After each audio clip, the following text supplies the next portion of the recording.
Today's episode of Magsasaka TV. Sama-sama tayong matakam sa ipinagmamalaking fried itik at malutong na chicharon ng Santa Maria, Bulacan. Narinig niyo na ba itong nature therapy? Bakit nga ba itong mabisang solusyon sa depresyon?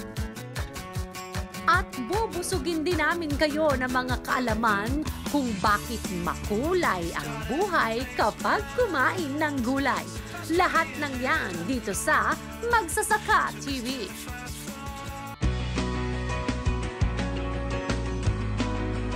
Sama-sama natin tuparin ang pangarap. Sama-sama tayong kikislap.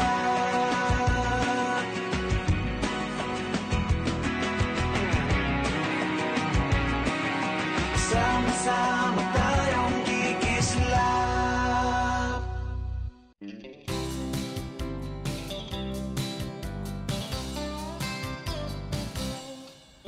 32 kilometers northeast of Manila, matatagpuan ang masiglang bayan ng Santa Maria, Bulacan.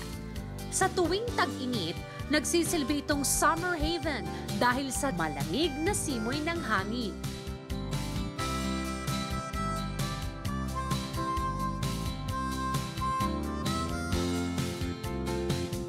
Dito rin matatagpuan ng Santa Maria Church na itinayo pa noong 1792.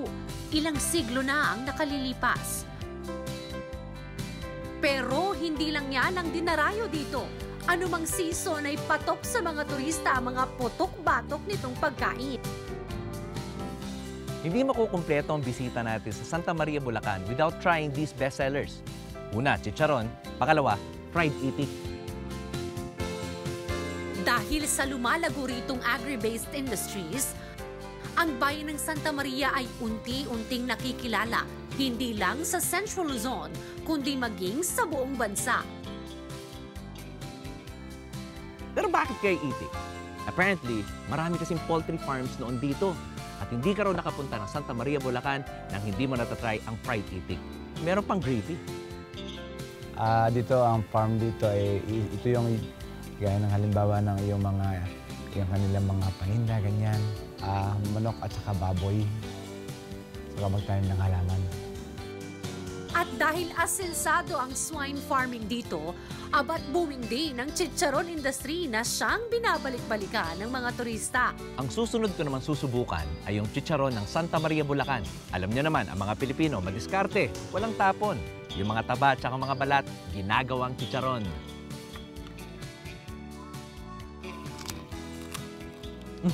Ganyan siya ka-crunchy. Alam niyo po, every Feb, nagkakaroon ng Chicharon Festival dito sa Santa Maria, Bulacan. Alam niyo na kung saan ako hahanapin tuwing February.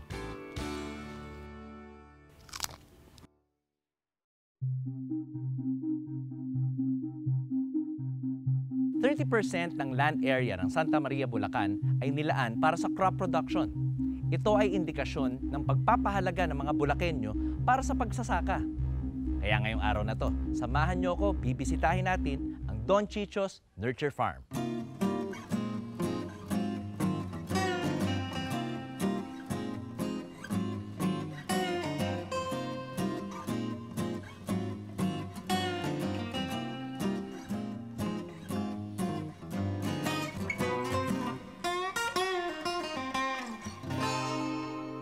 Ang maganda dito sa Don Chicho's, hindi ka na kailangan lumayo. Kasi sa likod lang nila, maraming halaman dito. At kasama natin si Kuya Nilo. Kuya Nilo, ano ba yung mga tanim mo dito? Ito po, talong. Mga talong. Okay. Low in fat and calories at mainam din itong source ng maraming nutrients mula sa potassium, fiber, hanggang sa vitamins A at C. Ilan lang yan sa mga katangian ng gulay. Ano to? Ito yung talong. Paano mo nalaman kung pwede nang pitasin yung talong? Nandun ka po. Bakit? Paano mo nalaman? Dahil sa nasa kulay. Pag ganito kalaki, Kaya na po. pwede na yun. Opo. Okay. So maski anong kulay na basag, ganito na kalaki, Opo. pwede na to. Kuya Nilo, ito naman, ano yung mga tinatanim nyo dito? Ito po ang sili. Sili. Bakit nagmahal yung sili? Umabot sa 1,000 bawat kilo. Eh, nung pong dumambagyo, Oo. nagkamatay. Nagkamatay. Kayo, naapektuhan ba kayo dito? Ito nga po, naubos. Naubos, kaya tinanim nyo lang ulit. Apa. Anong insekto kumakain ng sili? Yung parang usong kabayo. Ngusong kabayo. Kaya naman kung ikaw ay gulay lover, asahan ang mas malusog na pangangatawan. Dahil kapag may gulay, totoong makulay ang buhay.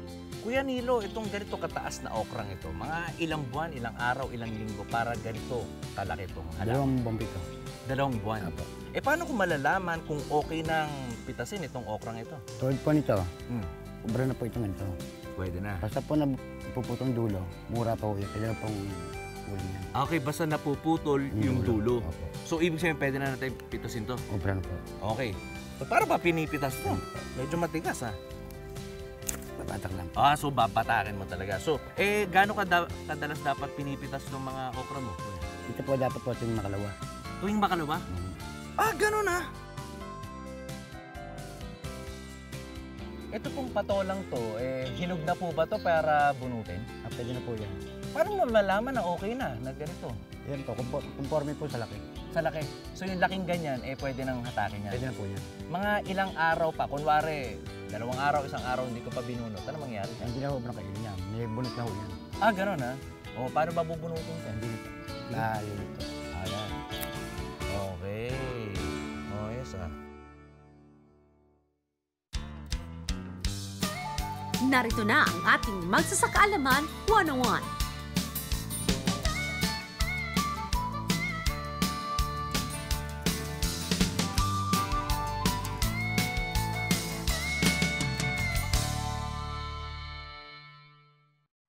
Ano ba itong nature therapy na isinusulong ng Don Chicho's Nurture Farm na kauna-unahan daw sa Pilipinas? Malaman natin yan sa pagbabalik ng Magsasaka TV.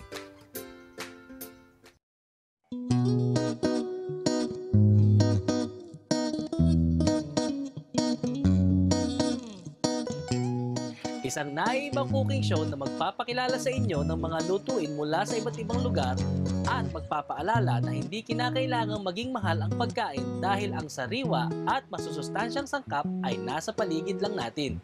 Ako po si Dexter Villamin kasama ang ibang chef at mga food critics. Samahan nyo kami tuwing linggo dito sa Kusina sa Kanayunan. Kusina sa Kanayunan, your food is always fresh, always the best. Kusina sa Kanayunan, it's just organic. Sama-sama tayong kikislap. Ako si Dr. Elmer de la Cruz, ang aking may bahay si Dr. Nelly. Pareho kaming mga medical practitioners at kami ay aside from our medical duty sa hospital, nagdesisyon kami na mag-start ng farming. Dahil parehong full-time medical doctor sa Manila ang mag-asawa, naging stress reliever na nila ang madalas na pamamalagi sa kanilang farm. Siguro dumating sa point na parang nagiging routine na yung aming ginagawa, no? Mag-clinic, see patients, mag-opera, everyday. So, parang gusto namin gumawa ng something new, something different. So, nung dumating sa amin or nakilala namin ng D.V. Bauer, parang nagkaroon kami ng idea na pumasok dito sa farming. Kasi bukod sa alam namin yung advocacy ng D.V. Bauer na makakatulong sa ibang tao, maganda rin sa amin na paminsan-minsan makapag-relax dito sa aming farm. Bukod sa pagpapaunlad sa lokal na agrikultura, Philippines is an agriculture country. Almost 50% ng land area natin tamang-tama for agriculture. So napakalaki ng potential talaga. Meron silang project na matapos makaani ng palay, magpapatanim kami ng mais. Tapos silang bibili.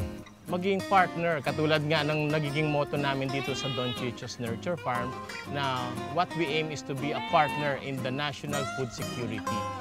Naging layunin din ng mag-asawa ang makatulong sa komunidad sa pamamagitan ng pangangalaga sa kalusugan ng mga mamamayan. Siyempre, every time na magkakaroon ng development dito sa farm, kasama na nakakatulong din kami sa mga tao sa community. Kasi nabibigyan namin sila ng employment, nai-introduce namin yung mga livelihood program ng Vivi Bauer. So in a way, the whole community magpo-progress din.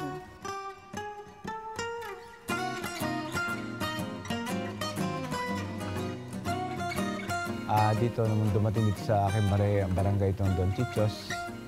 Dito sila kumuha ng mga empleyado, sumusuporta sa barangay, tumutulong sa mga pangailangan ng barangay. Na itutulong nito sa akin yung una, syempre income para sa akin. Kasi bata pa lang ako, gusto ko na talagang nag-aalaga na rin talaga ako ng iba't ibang klase ng hayop.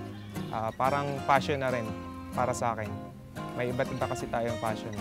Ito yung napili kong passion kasi dito ako sumasaya. Dito nila naisip ang konsepto ng ecotherapy. Ayan, isa sa mga plans ng Don Chichos Nurture Farm, from the name itself, nurture. So, bukod sa pag-nurture namin sa mga livestock namin dito, nasa initial stages ng collaboration with nursing students and nursing schools, meron kami tinatawag na nature therapy or green therapy. Coming from a very busy day every day, pag umuwi kami dito, nare-relax kami. Bukod sa pagpapakain sa mahigit sa 100 milyong Pilipino, ang pagsasaka rin pala ay nagsisilbing alternative medicine para sa mga taong merong karamdaman. Sa Northern Europe, nag-start na kasi yan. May mga doktor na nagpe-prescribe ng nature therapy sa mga chronic illnesses like hypertension, depression, anxiety, schizoaffective disorders. So it has been shown na kapag in-introduce mo yung nature or nurture therapy or green therapy, kahit 15 or 30 minutes lang, bumababa yung blood pressure nila, tapos bumababa yung blood sugar, at saka nawawala yung depression. So yun yung i-introduce namin dito in the coming months. Another thing is, we can also be a place kung saan yung mga schools, when they have their educational field trip, they can come over para yung mga bata pa lang sila, ma-experience na nila yung agricultural side ng buhay. Iniimbitahan ko rin po yung mga kababayan natin na gustong ma-experience yung nature or yung green therapy na pumasyal po kayo dito para po makasama po sa pagtulong sa paglunas sa mga sakit nyo. Ano-ano nga ba ang mga amenities at atraksyon na sasalubong sa iyo dito? Samahan nyo kami sa aming adventure sa pagbabalik ng Magsasaka TV.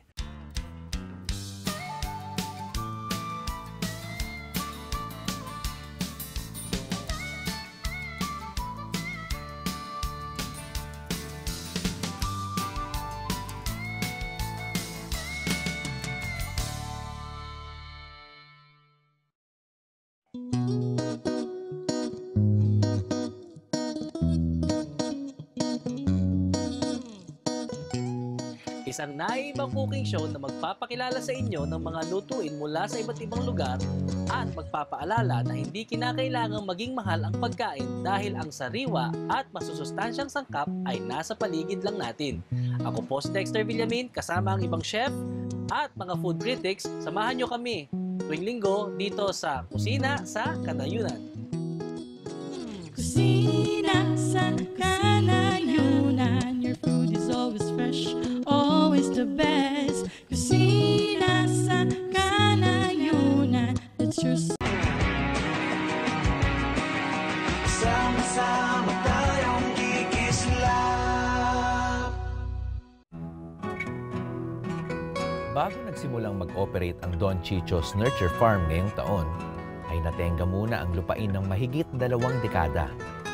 Nandito pa rin tayo sa loob ng Don Chichos Nurture Farm at kasama natin ang ating 2 doktor, si Dr. Elmer at saka si Doc Ned. Ngayon po, question, I can see the whole area is composed of new and old structures. Ano po ba ito noon at ano siya ngayon? Well, ito dati is farm na rin, poultry actually ng mga parents ko. May pool pa nga kaya lang ngayon hindi pa namin na-rehabilitate.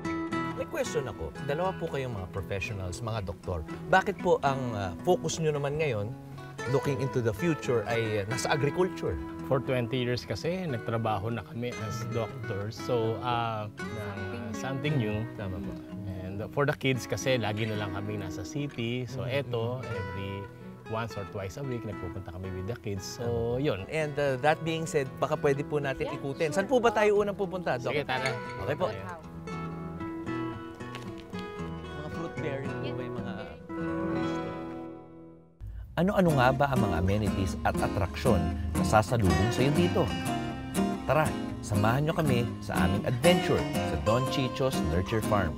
Sa pag-ikot ko po dito sa Don Chicho's, napansin ko po ang daming pomelo, ang daming kaimito. Anong meron dito sa Santa Maria, Bulacan at nagbubunga itong mga punong ito? Kung mapapansin mo, PJ, mga pulang-pula yung mga lupa. Sabi nila, pag ganyan daw yung lupa, ang dami raw mga parang fertilizer or nutrients sa loob. So, kaya yan, iba't ibang klase ng puno nandito. Meron tayong kaimito, may suha. Suha. So next po tayo, ano po ba makikita natin next? Let's go to the goat house para makita natin ang mga kambing. I like that. Tulad ng ibang accredited sub-farms ng D.V. Bower, hindi rin mawawala sa Don Chicho's ang goat houses.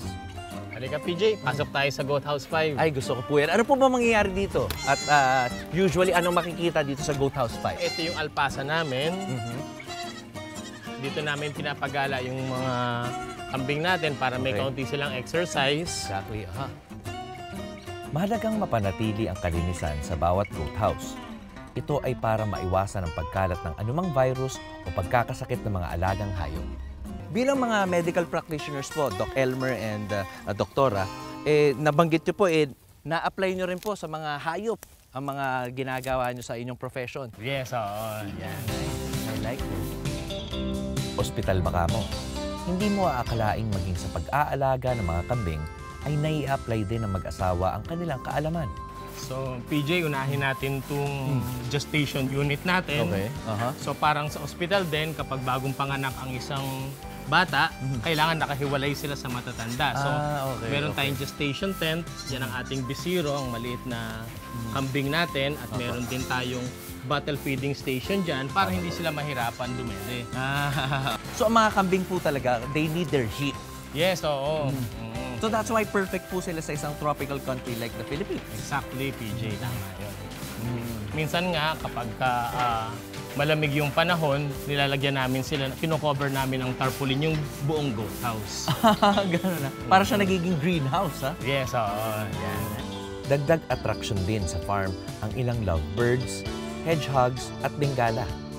Dapat din abangan ang pagbubukas ng kanilang butterfly garden na tiyak na bubuo sa inyong one-of-a-kind farming experience. Amazing, di ba? Thanks for having me po. Thank you. Thank you, thank you. Thank you, thank you. Doc, maraming salamat.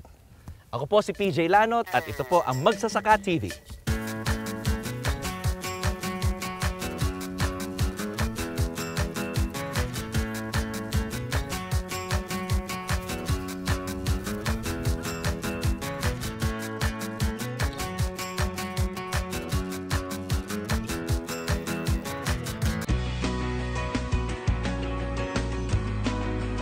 Sama